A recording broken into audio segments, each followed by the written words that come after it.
GMC Syclone.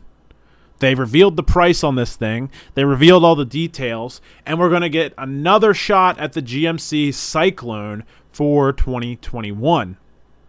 Now, for those not aware, the truck actually was produced in 2020 by a company called Specialty Vehicle Engineering. So it's not technically a GM product, but it's like I see it as like a Celine or like a Yenko, where it's not from GM, but it's like GM adjacent. So it's not exactly factory, but it's right there.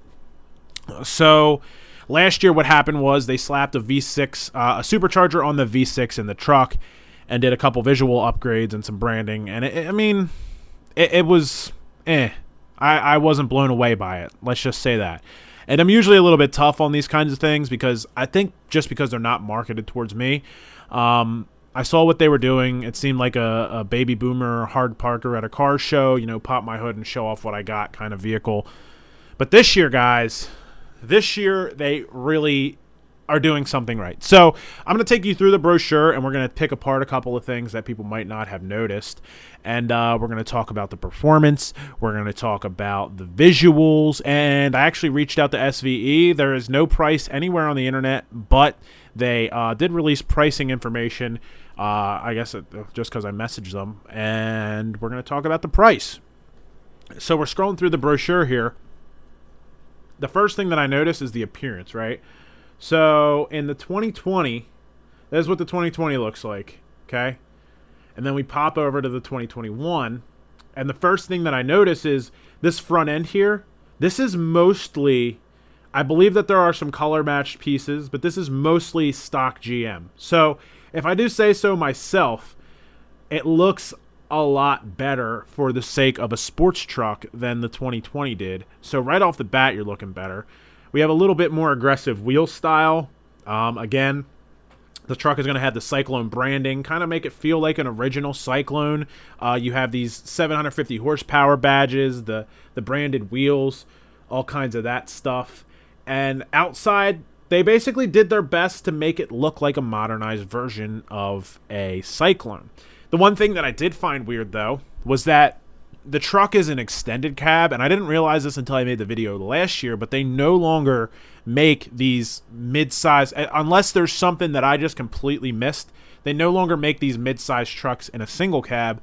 The extended cab is like a little bit awkward, but I think it's a fitting candidate to do this with. If anything, I would ask GM, like, what's going on with not making a single cab. But what we do see at the top here is that the truck will feature a supercharged V8 with all-wheel drive. 750 horsepower, new for 2021, is certainly a lot more potent than the 455 horsepower that they were cranking out last year. So how are they going to get there? It will be through an L83 engine, which is a Gen 5 5.3, and for those keeping track, that technically makes it an LT engine, so it's not LS powered. The engine will be complete with a built bottom or rod and piston combo. I shouldn't say built bottom end because I don't think it has. I think it has a stock crankshaft in it. But it will be a rod and piston combo, and then in addition to that, it's going to be hooked up with one of their in-house superchargers. Behind it, it'll have what they're just calling an HD transmission, 8L90E trans, heavy-duty drive shafts, heavy-duty transfer case. It's basically set up to be able to take a little bit of abuse, and it leaves me to question the axles. I guess because it's a truck from the in the first place, they probably put strong axles in it to begin with. Scrolling through the rest here, this part just kind of shows some of the appearance modifications with our hood insert, painted grille, Syclone wheels, Syclone graphics. Makes it look a little bit more aggressive than it did from the factory. We have the leather seats that are embroidered with the custom stitching, custom coloring, the floor mats, all that kind of car show type of stuff that makes it look cool. Not really the performance side, but it kind of makes the truck more of the complete package of actually becoming what it wants to become here. So Performance-wise, I told you about the engine. I told you about the transmission and the transfer case. It's going to have upgraded brakes, as we see here. 6-piston forged front calipers in red with black Syclone lettering and 2-piece 13.6-inch slotted front rotors with rear factory calipers painted red. It'll have an exhaust, obviously. The wheels, the suspension lowered 2 inches in the front and 5 inches in the rear. And the exterior upgrades that we mentioned. Most importantly, though, it will have a 3-year, 36,000-mile warranty on the engine and supercharger, the transmission, and non-powertrain components. So I guess I don't even know what that would cover. I guess anything goes wrong related to the build, you can go ahead and get it fixed. So my opinion on the truck, first and foremost, is that this is a much more realistic version of what I think people would expect from a Syclone from an aftermarket company like SVE. The last one, it felt like I could see what they were doing. They realized that the original truck was, a 6-cylinder forced induction application, and they wanted to maybe try and do that again. And also, it is what it is, but these companies don't want to spend a ton of money developing these things. Obviously, if they can sell them, they're going to want to make as much money as they can. So they probably figured you can make decent power out of the 6-cylinder. Let's just do it.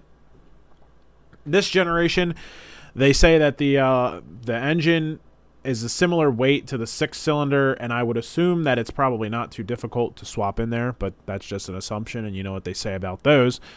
So what is this thing going to cost? Keep in mind, 750 horsepower, street truck, supercharged. There's not really too much out there that's like this. What do you guys think it would cost? Leave it in the comments as we're doing this, just to wager a guess. Okay? So, what I've discovered is it was really hard to place this thing, because the first thing that I went to was the Raptor. And I could compare it to the Raptor, which is about $70,000 loaded out, or the Rebel TRX, which they haven't released pricing on, I don't think, also about $70,000 rolling loaded out, is what they're predicting. I could compare it to that, but this truck makes more power than the Raptor, and the Rebel TRX, we still don't know what they're going to be asking for that, so time will tell, right? With the Hellcat power plant, it might be well over $70,000. Could I compare it to the Demon, which made 840 horsepower and they asked $85,000 for? Kind of. The Demon, yeah, a rare car. Or the Hellcat, yeah, maybe. So at the end of the day, the truck is more expensive than all of those that I just mentioned. SVE informed me that the price is $80,000 for the package, plus about $31,000 for the price of the truck. You have to deliver them the truck for them to do the conversion. And I know what you're probably thinking. Your eyes are probably popping out of your head wondering how they came up with $111,000 for a GMC Canyon. But at the end of the day, what it comes down to is the fact that there's no real great direct comparison for this other than a couple of Ford products that a lot of people probably don't even really know about. Number one, we have the Ford F-150 Harley-Davidson edition, which is a similar concept to this. It seems to be a little bit more, I don't want to say off-road oriented. I guess it's really not. I guess it is similar to this, except in a full-size truck. And the price on that, I don't think they released the price for the 2021, but in the past it has been over $100,000. These are maybe not so much people buying it for the vehicle itself, but a combination of the vehicle itself, the exclusivity, the power, the special features, because people like to have these very exclusive things. And another example is the F-150 Tonka, which is potentially, sorry to anybody who owns one. I know I did this last week too, calling people out like this, but potentially one of the ugliest trucks ever created. And people pay $110,000 for them. Also a 700 horsepower supercharged application. This one appears to be a little bit more off-road oriented, but this lowered kind of street truck vibe that you get out of this Syclone is nothing like those. That's probably the inspiration that they had, if I were to guess, where they were coming from with that price. And do I think they'll get it? I mean, yeah, they're only going to be producing 50 of these things. So not only is there not very much out there for competition, but it's going to be very, very exclusive and rare. And do I think that they'll have trouble selling 50 of these things to whoever with a warranty, especially the warranty part? No, I don't, because I think that people will buy these. And I think it's a pretty neat concept. And I do realize that even though I kind of was a little bit hard on the last year's version, the V6 version, that to do anything like this is difficult, right? It's going to be difficult to put together this package and make it something exceptional, or even make it something passable, right?